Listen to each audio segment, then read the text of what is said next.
नमस्कार। किसानों की स्थिति को सुधारने के लिए लगातार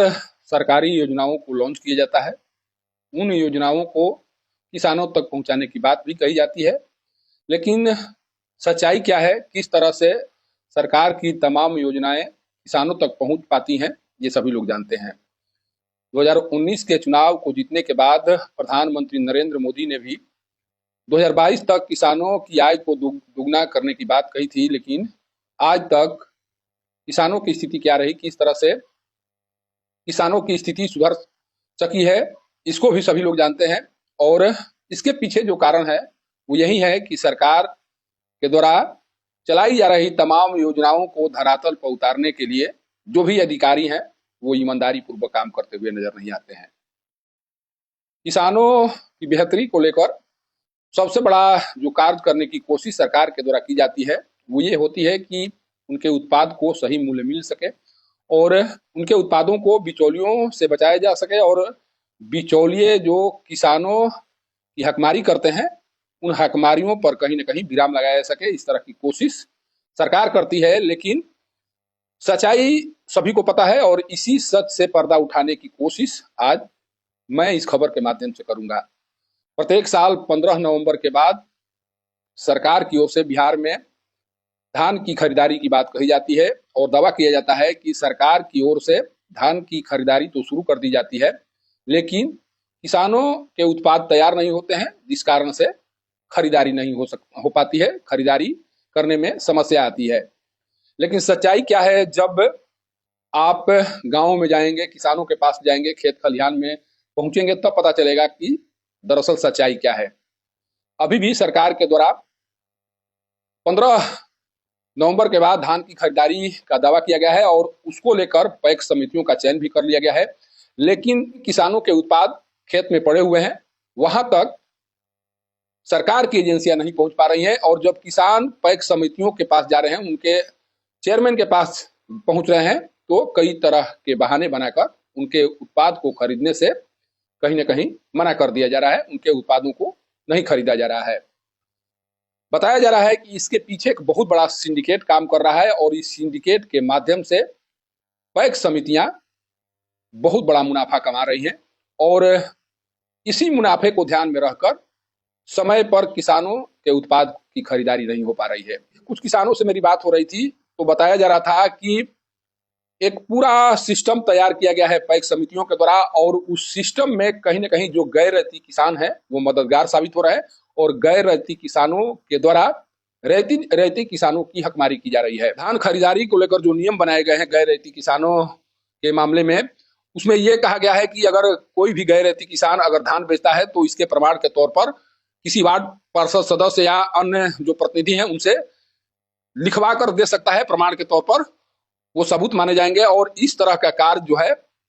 गैर रैयती किसान करते हुए नजर आ रहे हैं और जब इस तरह के दस्तावेज तैयार करा लिए जा रहे हैं पैक्स समितियों के द्वारा, तब उन पैक्स समितियों के द्वारा बिचौलियों के माध्यम से किसानों की धान की खरीदारी कराई जा रही है और उसी धान की खरीदारी कराकर धान को ऑनलाइन दिखाने या बताने का प्रयास किया जा रहा है। सोचिए कि किस तरह से पूरा खेल चल रहा है और जो ये कार्य हो रहा है, इस कार्य में किसानों को, जो रैयती किसान है उन्हें 500 से 600 रुपए प्रति क्विंटल का नुकसान हो रहा है।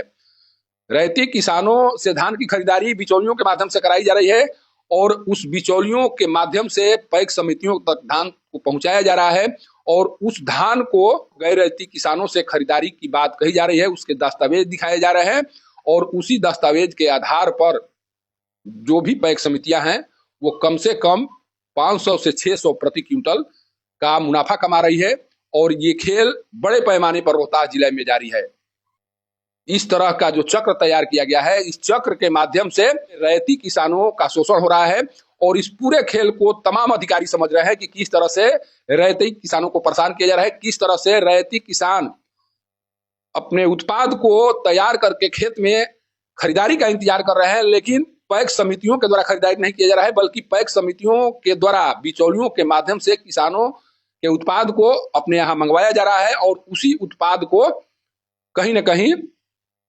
ऑनलाइन दिखाकर बताने की कोशिश की जा रही है कि मेरे द्वारा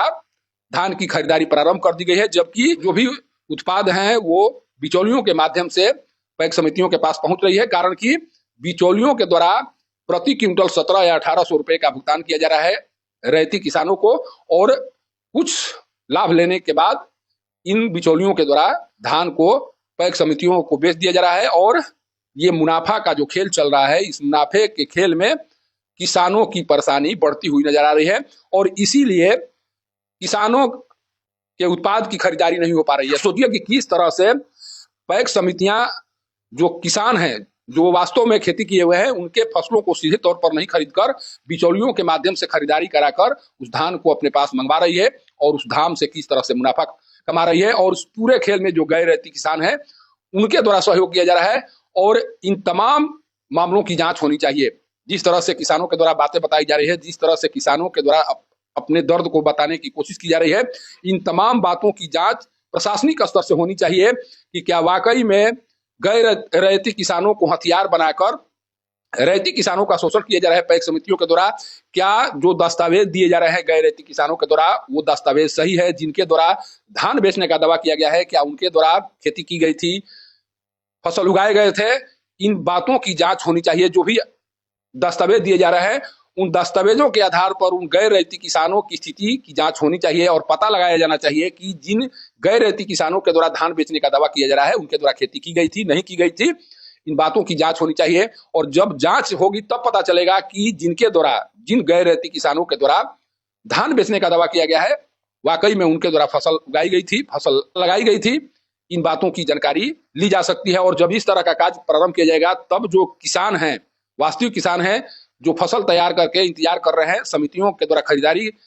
का, उनका इंतजार खत्म होगा और पैक्स समितियों पर दबाव बनेगा, और इस तरह से किसानों के हक को दिलाया जा सकता है। लेकिन इस तरह का कार्य इसलिए नहीं किया जा रहा है कि इस पूरे सिंडिकेट में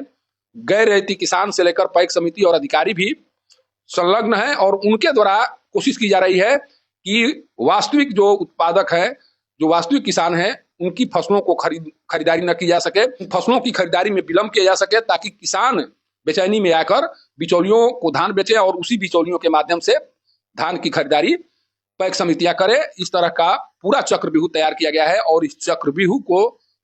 तब तक से नहीं तोड़ा जा सकता है जब तक से बड़े पैमाने पर जांच नहीं होगी।